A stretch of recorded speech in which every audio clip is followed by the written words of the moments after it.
3 de la tarde, hora central europea. ¿Qué tal? ¿Cómo están? Pendientes de toda la situación de los mercados financieros, de la actualidad geopolítica, política nacional y también económica, pero lo pendiente y lo que hasta ahora importa es la deuda estadounidense.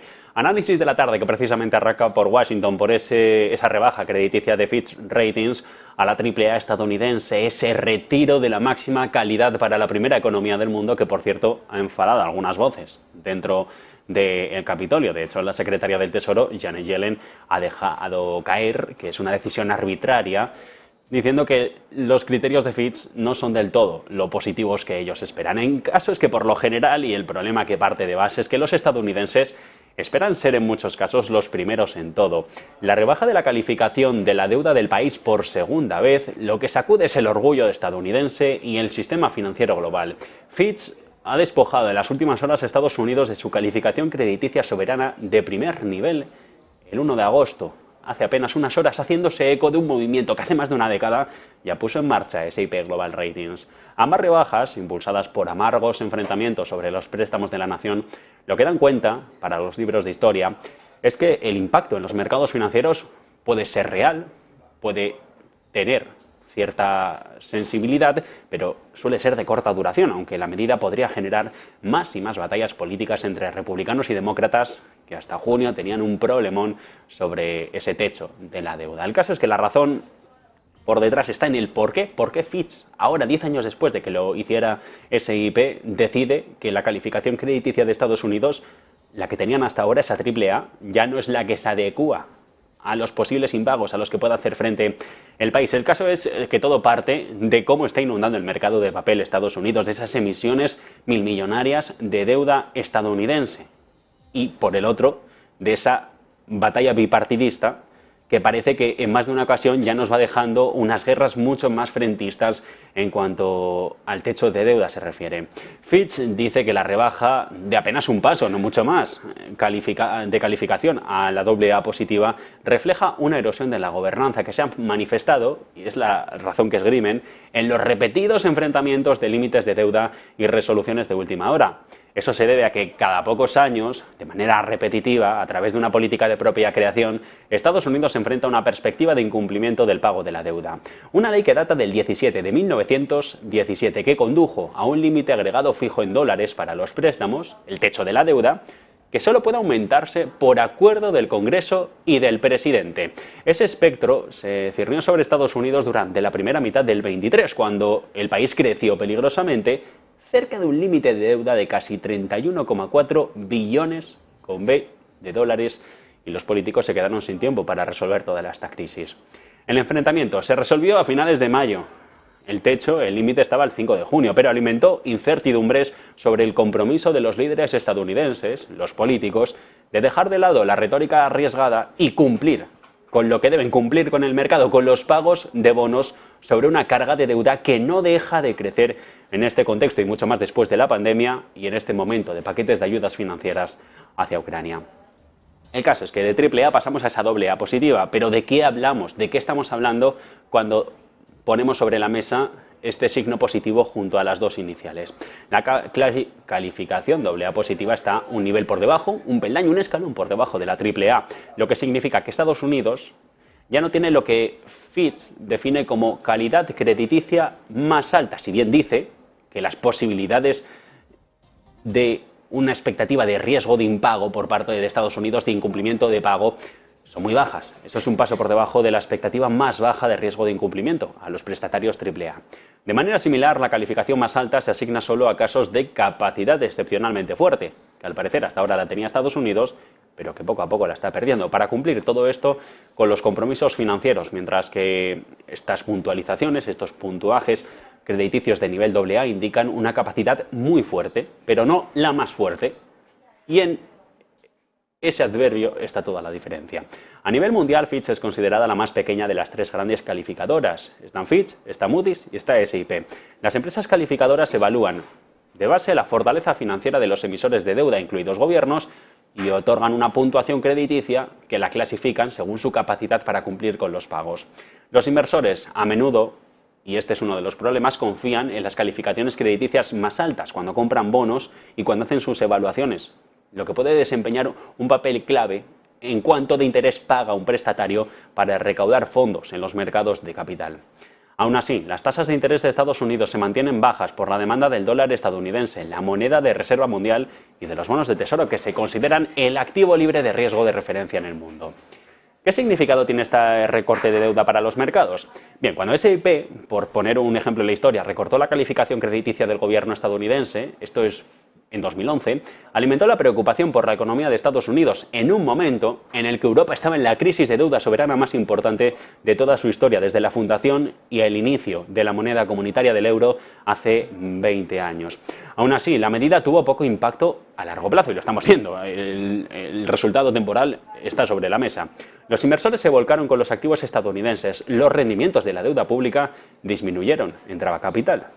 Y parte de eso se debió a que la economía mostraba la fortaleza que al parecer S&P creía que no tenía, mientras que, y este fue uno de los problemas, la Unión Europea luchaba por salvaguardar la unión monetaria.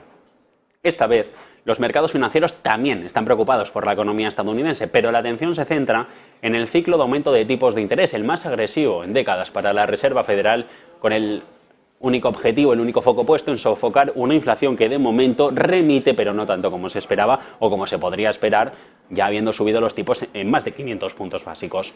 En ese sentido, es probable que lo que haga Jerome Powell, a partir de septiembre ya, porque lo de julio está descontado, tenga una influencia mucho mayor en las tasas de Estados Unidos que el recorte de calificación de Fitch. Moody's aún es la que lo salva, califica a Estados Unidos con la máxima puntuación, la AAA, que se ha vuelto ahora más importante aún tras la rebaja de Fitch y la de hace una década de Standard & Poor's. Las consecuencias van un poco más allá, si nos damos cuenta de que los 9 países restantes que todavía tendrían la mayor calificación crediticia, estamos hablando de Alemania, de Australia, de Canadá, Dinamarca, Noruega, Países Bajos, Singapur, Suecia y Suiza, representan apenas el 30% de lo que es el mercado de la deuda gubernamental de Estados Unidos. Es decir, que aunque el inversor quisiera cambiar sus activos invertidos en Estados Unidos por otros de mayor calidad crediticia, no habría mercado que pudiese absorber todo ese teórico éxodo masivo de deuda estadounidense. Lo anterior incluso nos lleva a los problemas de índole más existencial. ¿Por qué el país más importante del sistema financiero global no tiene una mejor calidad crediticia, la mejor calidad crediticia? ¿Es un síntoma esto de la caída estadounidense, de ese pedestal en el que se le ha puesto el mundo durante el último siglo? Y sobre todo, ¿debe el dólar seguir siendo una moneda de reserva tan importante? La narrativa sobre la desdolarización, el fin del reinado del dólar, es lo que inunda en muchas ocasiones también al mercado. Si bien el escenario que se plantea es de baja probabilidad, no es imposible. De hecho, tiene todos los elementos para que se produzca. Y por sorpresa, que llegue a término en este momento de guerra y enfrentamientos con un nuevo orden multilateral.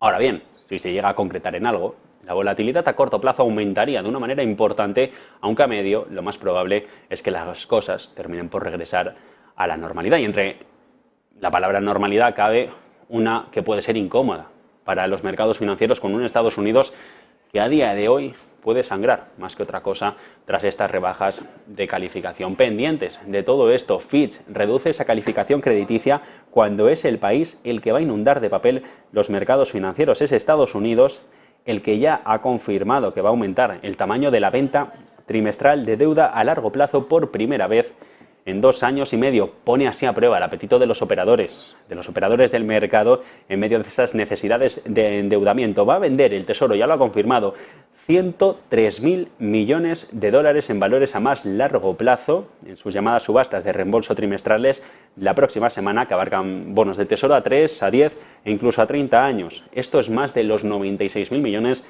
de la última vez y un poco más de lo que esperaba el mercado. Por lo tanto, mientras la deuda se rebaja por calificación, mientras Estados Unidos es un país que según Fitch puede hacer frente a los pagos, pero no tan bien como hasta hace unos meses, ellos inundan de papel al mercado a más largo plazo para no verse afectados por la curva de rendimientos y en este caso también parte de las consecuencias y de lo que no se habla está en esa emisión de deuda y esa vorágine, esas olas de papel con las que pretende el Tesoro volver a mantener el tipo en los mercados financieros. Veremos qué pasa con todas estas subastas, veremos cómo Estados Unidos consigue salir de toda esta crisis cuando el análisis de esta tarde pasa por otra clave, otro punto geográfico.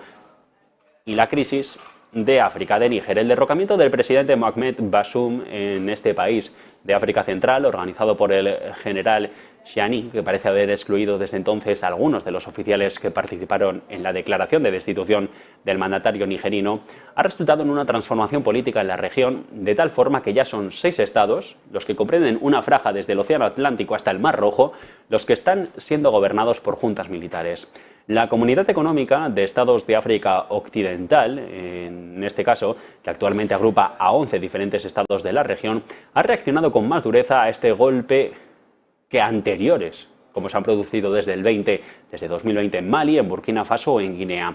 En una cumbre especial, de hecho celebrada el pasado domingo en Abuya, en la capital nigeriana, los dirigentes de los países miembros de esta organización regional condenaron enérgicamente el golpe, exigían la liberación de Bazoum y de toda su familia, la restitución del gobierno democrático del 21, añadiendo además que van a rechazar cualquier dimisión que provenga de Bazoum.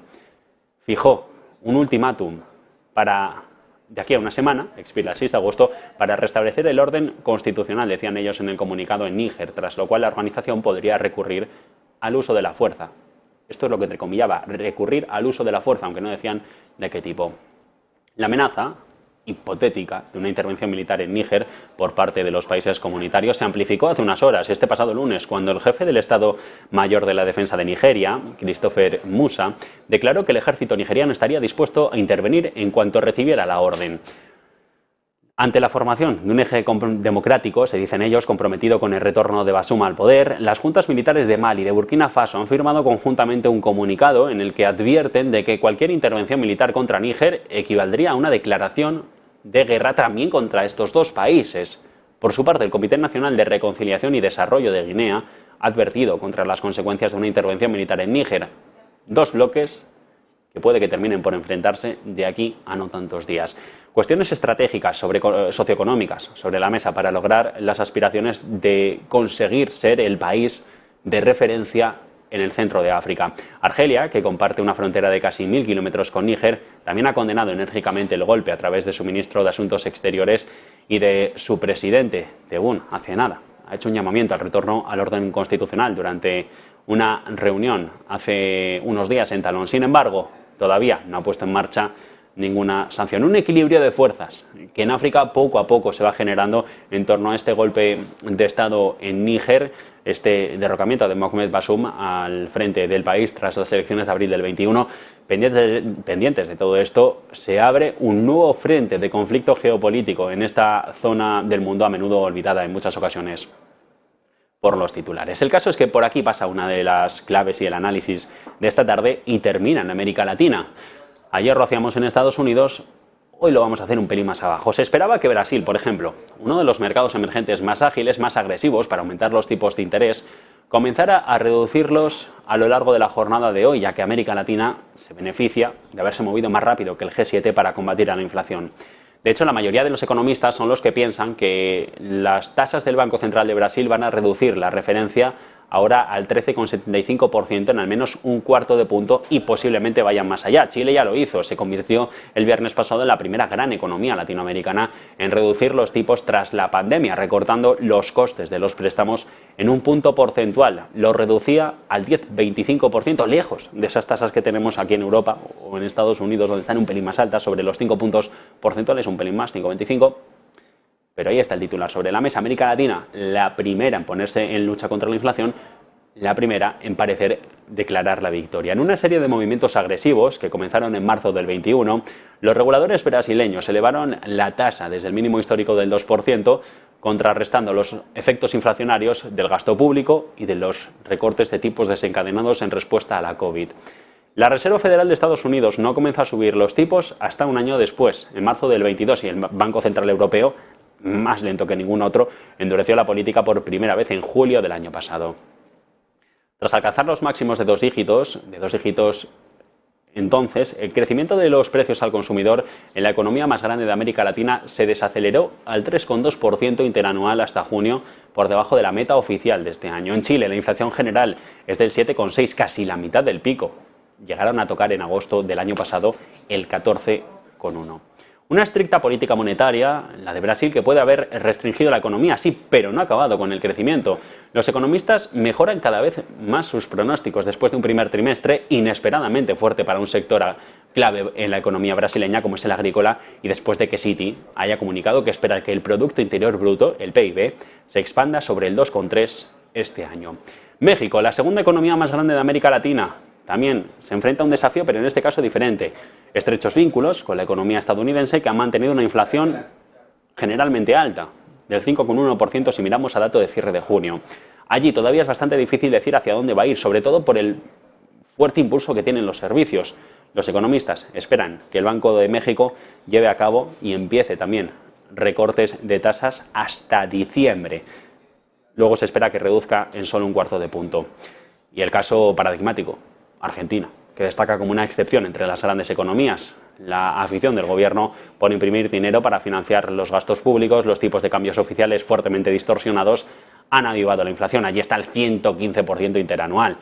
Las tasas de interés vigentes se mantienen sobre este nivel y, mientras tanto, es esta región del mundo la que primero empezó a luchar, la que parece que primero se prepara para declarar la victoria tras la guerra contra la inflación. Pendientes de estos asuntos, pendientes de todas estas claves, este análisis de la tarde que, recordemos, pasaba por esa rebaja crediticia de Fitch Ratings a Estados Unidos, esa AAA que se le despoja a la primera economía del mundo, pasaba por el reequilibrio de las fuerzas geopolíticas en el centro de África tras el golpe de Estado en Níger y termina en una América Latina que al parecer puede ser ya el ejemplo de lo que va a suceder aquí en Europa. Tasas de inflación más altas, sí, pero empiezan a remitir después de haberse puesto a trabajar 1 año y medio antes que el Banco Central Europeo y 12 meses previos a que lo hiciera la Reserva Federal estadounidense. Pendientes de todo esto, miramos ya al mercado